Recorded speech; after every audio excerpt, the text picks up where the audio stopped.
Hey, everyone. Welcome to Locked On Lakers for Wednesday. Brian Kamenetsky, Andy Kamenetsky. Are the Lakers getting any healthier as they try to figure out how to improve the roster? What are the trade-offs they have to make in their trades? That's next.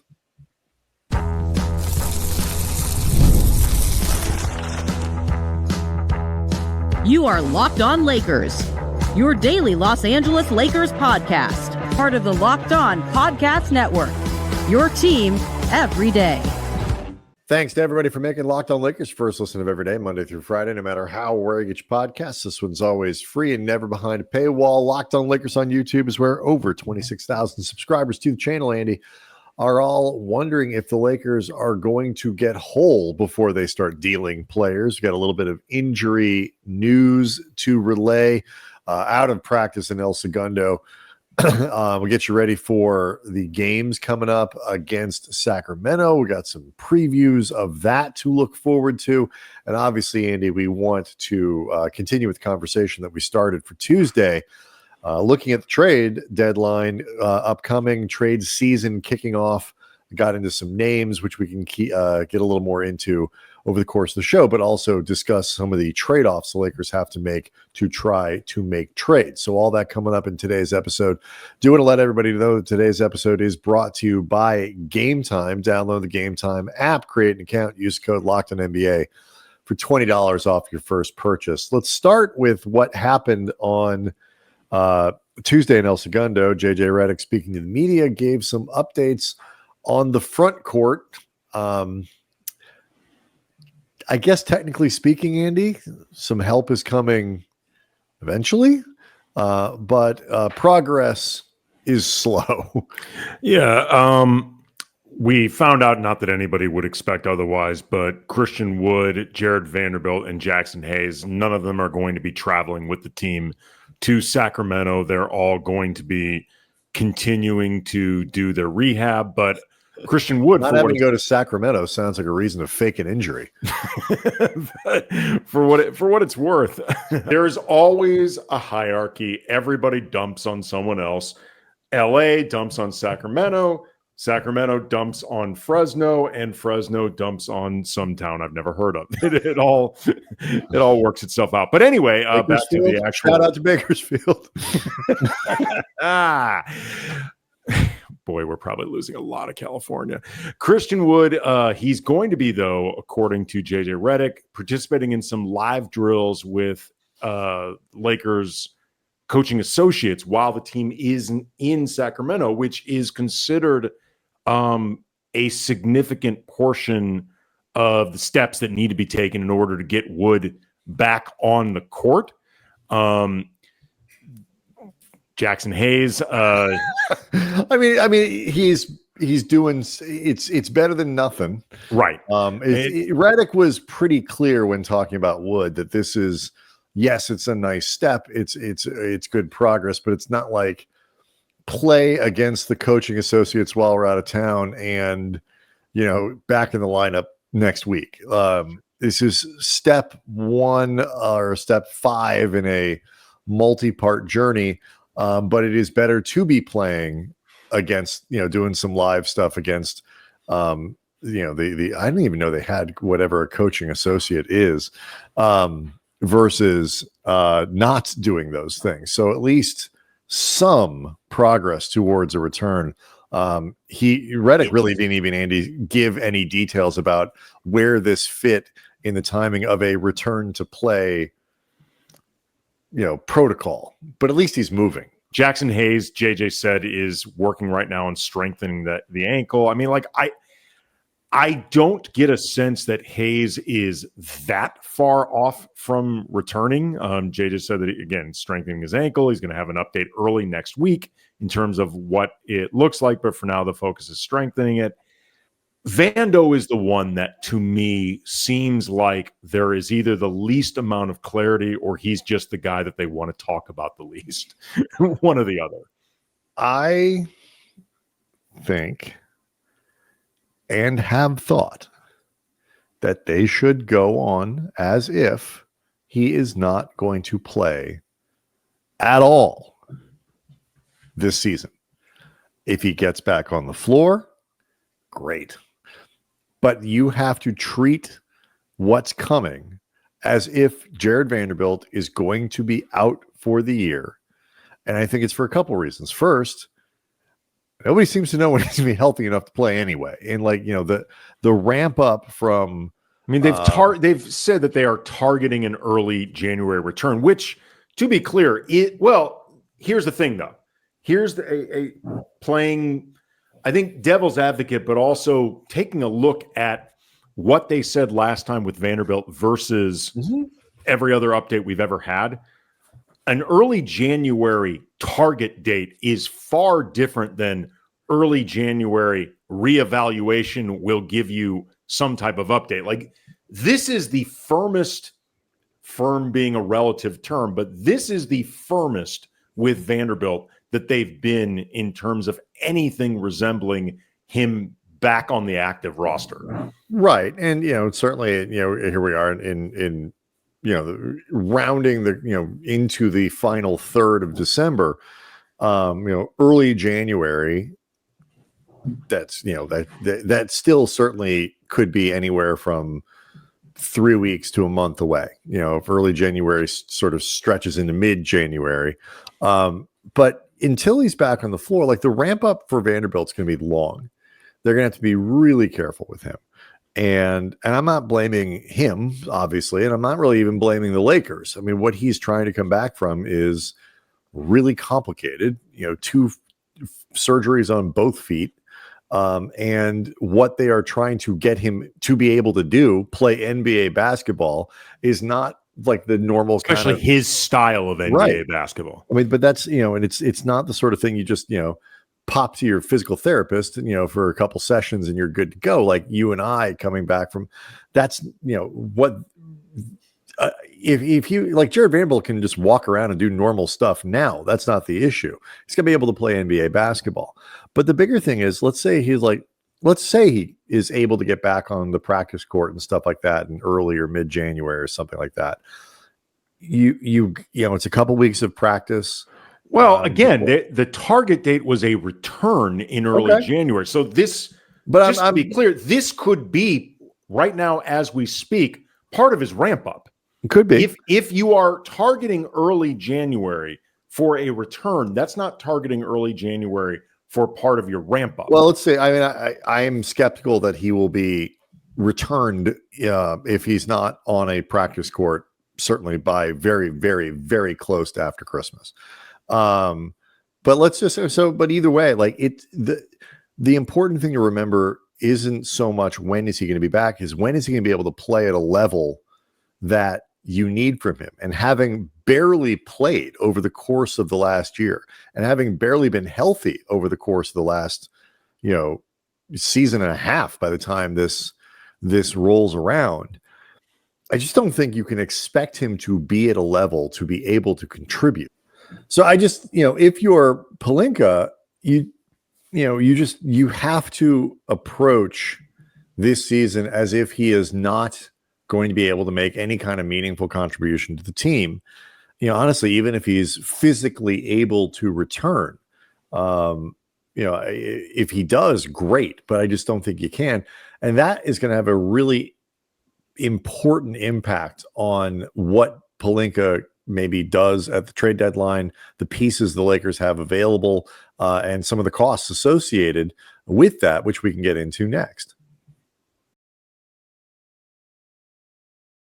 Locked on Lakers is brought to you by Game Time. My daughter is 13, and we have bonded a lot ever since she was a little kid through music. She's always been into, like, actual music, not Barney or little kid stuff. Right now, Frank Ocean is one of the guys that she is truly, truly just very into.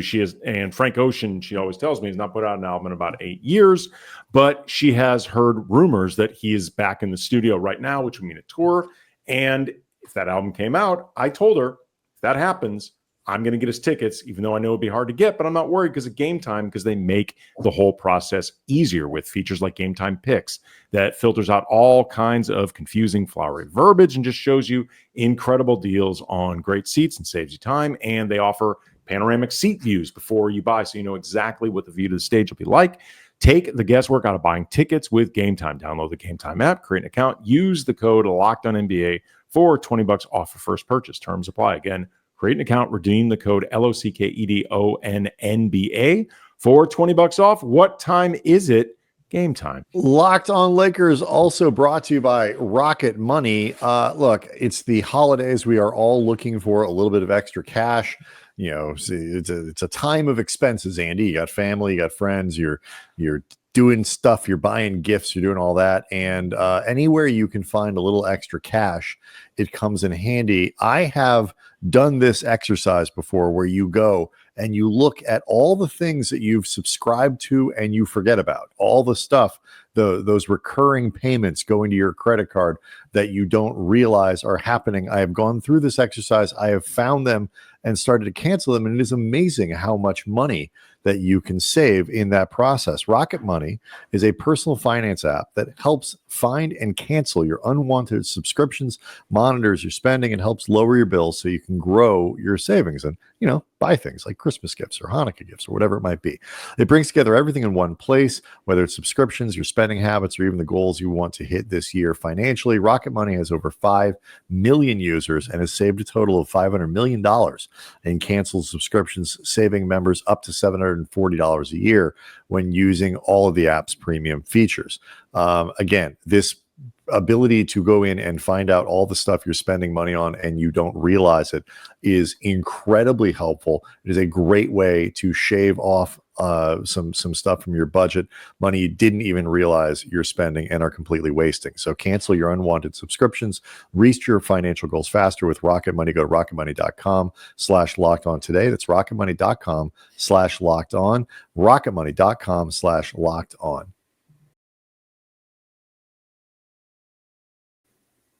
One of the things, Andy, a quick reminder to people, by the way, sign up for the Locked On Lakers newsletter. You can see it there in the bottom corner if you're watching on YouTube. You go and sign up right there, lockedondaily.com. Click on Locked On Lakers, and every day this show will be delivered right to your inbox. One of the things I think is interesting about the situation the Lakers are in is they do not have much to offer in trades. They have to be really careful. They don't only have a couple of the first round picks they can deal. They have a limited amount of contracts they can deal. They have, you know, in terms of stacking them on top of each other to get a guy who makes a lot of money. They're limited by the rules of the CBA and the aprons and all that other kinds of stuff. And they don't even have a lot of second round picks.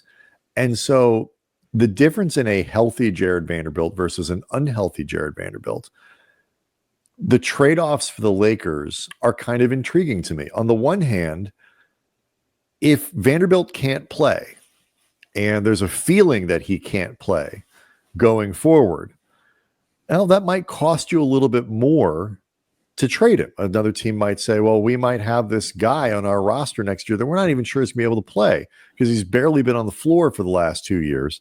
It's going to cost you a little bit extra for us to take that contract on. That's not great. But the flip side is, in trading a contract like Vanderbilt, somebody you're not necessarily expecting to play, or at the very least isn't in your rotation right now, you aren't removing any depth that you have from your current roster. Whereas trading, say, Gabe Vincent and D'Angelo Russell together, while it might end up in a better player, we talked about like a DeJounte Murray kind of scenario or something like that, if the Pelicans decide to blow it up. The more guys you trade from your rotation, even if they're not great players or great fits, you still have to replace those players in your rotation. It's a really interesting set of trade-offs, at least to me, that the Lakers have to balance without a lot of trade capital to get stuff done. I understand what you're saying. Where I don't agree with it is, until Vanderbilt is back on the court with a decent sample size, I consider him basically untradeable. Like, the idea that any team is going to take on a guy with 3 remaining years on his contract who's missed a year essentially on the court, and if, say, he hasn't played by the deadline, it'll be about a year and change coming off double foot surgeries. I feel like there's a cap on how much you're even going to receive in return for him that's useful, or the level of player that you can bring back in the first place. And make no mistake about it, I think you are 75% minimum going to have to attach both those firsts just to make it worth the while of the other team to take on that type of uncertainty for Vanderbilt for the next 3 years, unless the Lakers are taking on some equally onerous contract of a player that I guess there's just more evidence of being able to play even with a crappy contract. So I think what you're saying is theoretically true. I think in the case of Vanderbilt, though, it's kind of a non-starter because I just think he is borderline untradeable. And that's fair. So if that's the case, then now you have to take away one of the contracts the Lakers have available to them to be able to start stacking up on top of it. So that's one $11 million contract. Again, these, 10, 11, 14, Gabe Vincent at 11, D'Angelo Russell at 17 or 18. I forgot, it was 18 where it is. $18 million. That's kind of what the Lakers have available to them. So if Vanderbilt is untradeable, now you're dealing with a smaller pool of potential options. It's important, I think, for fans like untradeable from a practical standpoint. I don't know if I mean it quite literally. He can't be moved at all. I mean more in the sense that I'm not sure if he can be moved in a way unless he's part of just a larger package where ultimately the other team is still saving in the aggregate. I'm not convinced. Or again, we'll take Jared Vanderbilt, but you have to get that second number one instead of heavily protected is unprotected, or instead of a 3 second rounders, we're going to make you put in a first rounder that's protected. Like all of that stuff, like that makes a difference in what the Lakers mean. So if you're correct, if the price becomes prohibitive to move Vanderbilt, that's my expectation. Okay, but now you're down to just Russell and Vincent and I guess Rui at 17 or 18, 17, 18 million dollars to be able to put into a trade. But all of those guys, even Vincent, is somebody who are in your rotation. So you have to think about, if we put 2 or 3 guys into a trade, assuming it's all cap legal and you can stay under the aprons and all these other things, which we don't need to get into because it's just so arcane. Like you have to figure out how to replace those players. And so the Lakers have a very inflexible roster to try to make real improvements in the team. That does not mean they can't try, can't do, or some of those trade-offs aren't worth it. But it's all stuff that has to be considered in trying to figure out, do we get better? And I actually think in some ways, Andy, it's even harder when you're making sort of smaller trades, to try to use, for guys that maybe wouldn't be a Miles Turner or a DeJounte Murray, who we're not even sure are on the market, but trying to free up that space to do stuff. It's just really tricky. They have put themselves in a box it's hard to get out of. Well, I know I mentioned this a lot last year when the Mavericks made those deals to bring in PJ Washington Jr. and Daniel Gafford, which greatly improved the team, helped them get to the NBA Finals, and or just smaller example of this, what the Warriors just did with Dennis Schroeder. And hearing Laker fans, why couldn't Rob Pelinka do this? And Pelinka needs to figure out ways to improve the roster, assuming the front office and Jeannie Buss are even interested in doing that. But assuming they are, that is Rob's burden to bear. But that being said, the difference is the Warriors moved DeAnthony Melton, who is an expiring and out for the season. He does not hurt their rotation. Like they gave up nothing. They traded somebody truly expendable. The Mavericks last year moved Seth Curry and Grant Williams, who they wanted the hell out of there, and another guy who was out of their rotation. They moved guys that didn't matter, and what they sacrificed was the draft capital. Mm-hmm. The Lakers are in a position right now where they have to sacrifice both the draft capital and quite potentially guys who are in their roster. In their rotation. So like you said, they just have fewer options right now, unless I guess they are serious enough to consider, depending on the scenario, Austin Reaves or Dalton Knecht. Like those are guys that would have value around the league, but they are also guys that by all reports and indications, and certainly what we saw last year with Reaves, the Lakers are very, very hard pressed to do. It's interesting too. We'll go through a list of names here, some of the potential guys, and I'm just curious, like how much you would want some of these players. Old friend alert! It's like a lot of old friends have been. We talked about Schroeder on Tuesday's show. Kyle Kuzma was in the news on Tuesday because the Wizards reportedly are no longer going to insist on 2 number ones for Kyle Kuzma. They realize they might have to move. Where do you put Kuz on the list of players? He still costs you probably a first, I would think, and maybe some stuff. Where would you put Kuz on your list of appealing trade targets for the Lakers? I think he's appealing. He's not having a great season, and it is difficult. Quite a bad one, actually. Right, it's difficult, to be clear, to stay inspired in that atmosphere. I mean, it feels like everybody there, other than maybe Alex Sarr, just because he hasn't had enough time there to truly hate it. But it feels like everybody would like to get the hell out of there. So maybe, that change of scenery, just ask Rui. I would need to talk to, say, like our friends over at Locked On Wizards, other people who've watched Kuz over the last couple of years, to find out how well can he defend at small forward. Because if he can't do that well, then he just becomes redundant, I think, in a lot of ways with LeBron and right. And it's Rui's still on the roster. Rui, and it's impossible to know how well a guy really can defend while they're a Wizard. Sure. I mean, and so I think they could do worse. I wonder if they could do better. And I like, for what it's worth, I like Kuz, but I would want to find out more of what's going on with Kuzma over this season and parts of last year. All right, I'll read you. I'll go through this list of players, and again, it's a good, if nothing else, a really good context setter for people as you get kind of a feel for what players are legitimately feel available in this trade market. We'll get to it next. Locked On Lakers is brought to you by FanDuel. You can tackle the NFL action with FanDuel, America's #1 sportsbook. Right now, new customers, you just bet $5, $5, and you get $150 in bonus bets.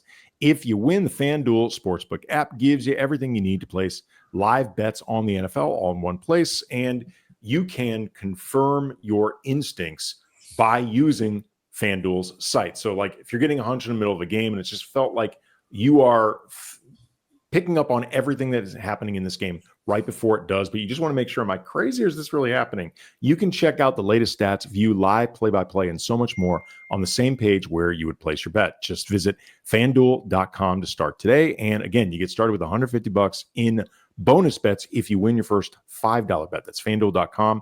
Never waste a hunch. Make every moment more with FanDuel, an official sportsbook partner of the NFL.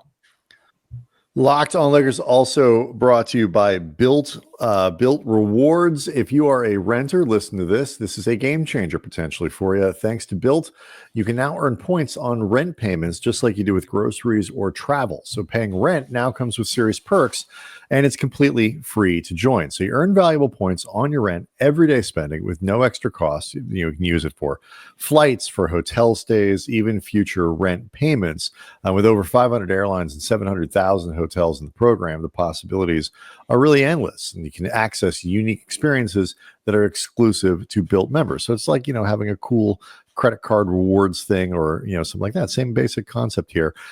You can start earning points on rent, doing stuff you're already doing, which is paying your rent, by going to joinbuilt.com/lockedonnba. That's joinbuilt.com/lockedonnba. Make sure to use our link. This is important, so they know that we sent you. Don't wait. Start earning rewards today.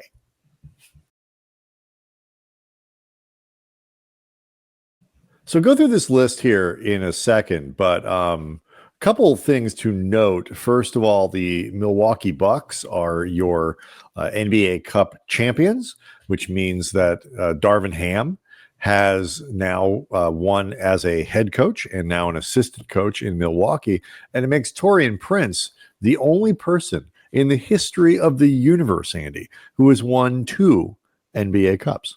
Yeah, if you made a Mount Rushmore of greatest NBA Cup players ever, Torian's all 4 heads. All of them. it's Mount Torian.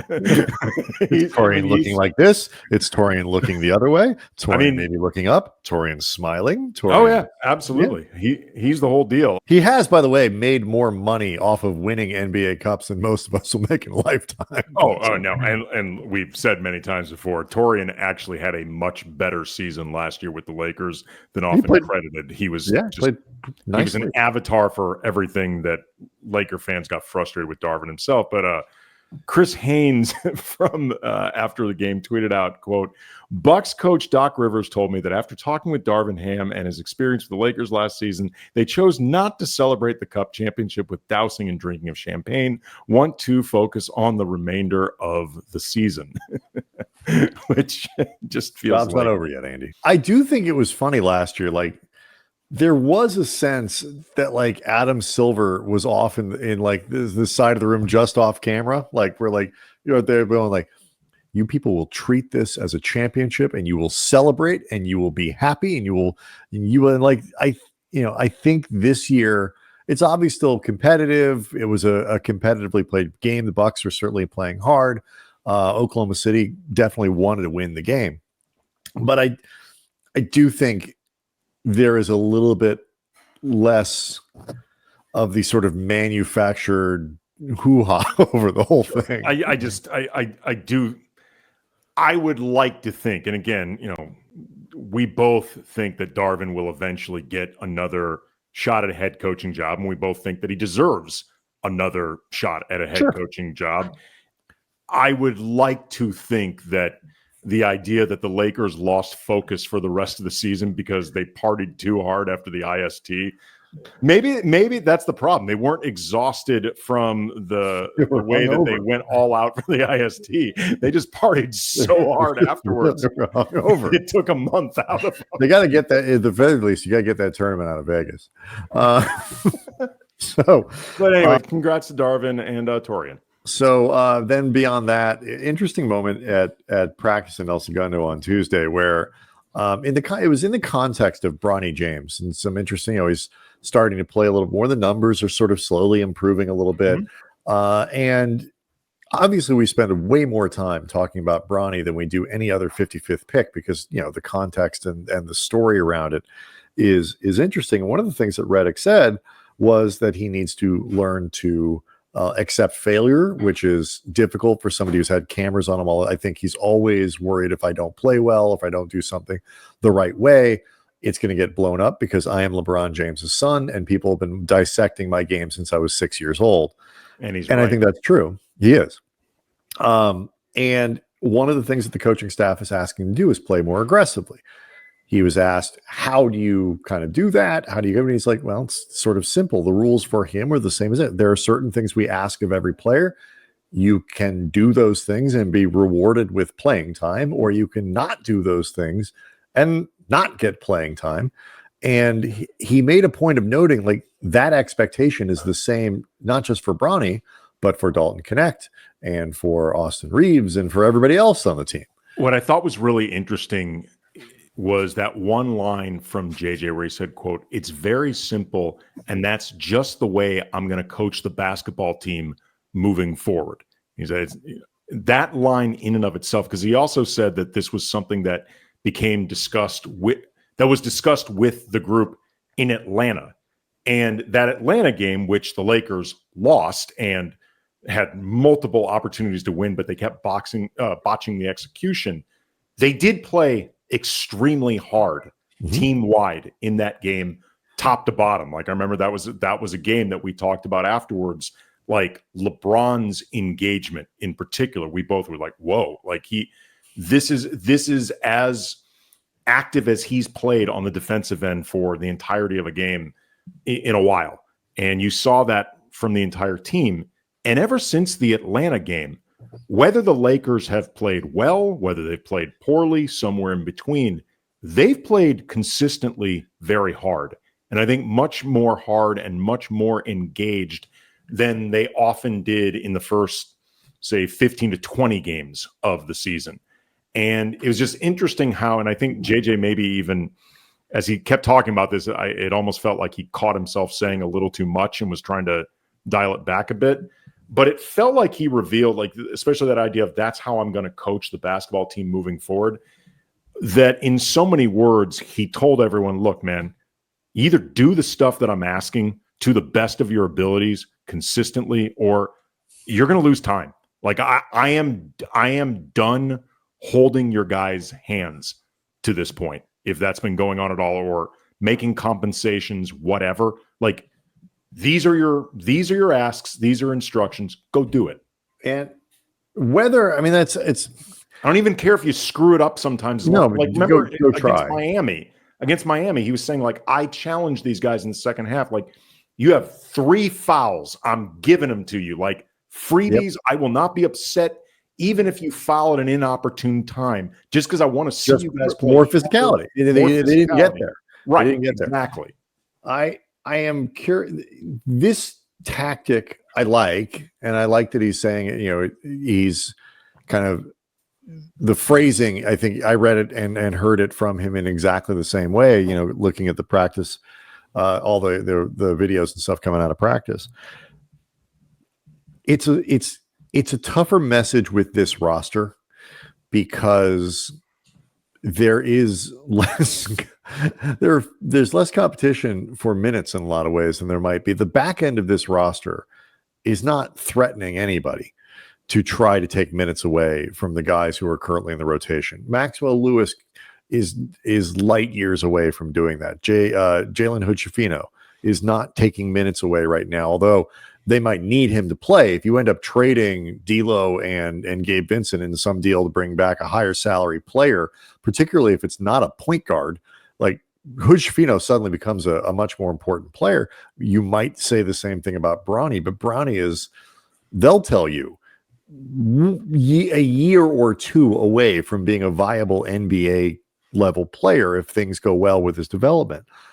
I mean, I like the message that it sends. I just wish it matched the roster that they have better, where the competition, and maybe when Wood comes back, when Jackson Hayes come back, you know, stuff like that, it changes. But for right now, you know, Dalton, okay, you know, Max Christie, okay, but there's just not a lot of choice for Redick in you know, dropping the hammer on guys for not following directions. Well, I mean, the glass half full hope, and maybe it's what we're seeing, is that the message took. Because again, ever since counting that Atlanta game moving forward, they've played very hard as a team. Like, I think this is the longest stretch of them playing hard game to game to game to game in a while. So maybe it just took. Yeah, and I'd like to think, you know, but I do. There's also a break, so who knows? Right. I think the fatigue really was. I mean, a lot of reports just these guys are tired. They're really tired, and they're stacking games on top of each other. And I would like to think that they were also deeply embarrassed by how badly they were getting their asses kicked. And so that also has an impact, hopefully, on how you play. So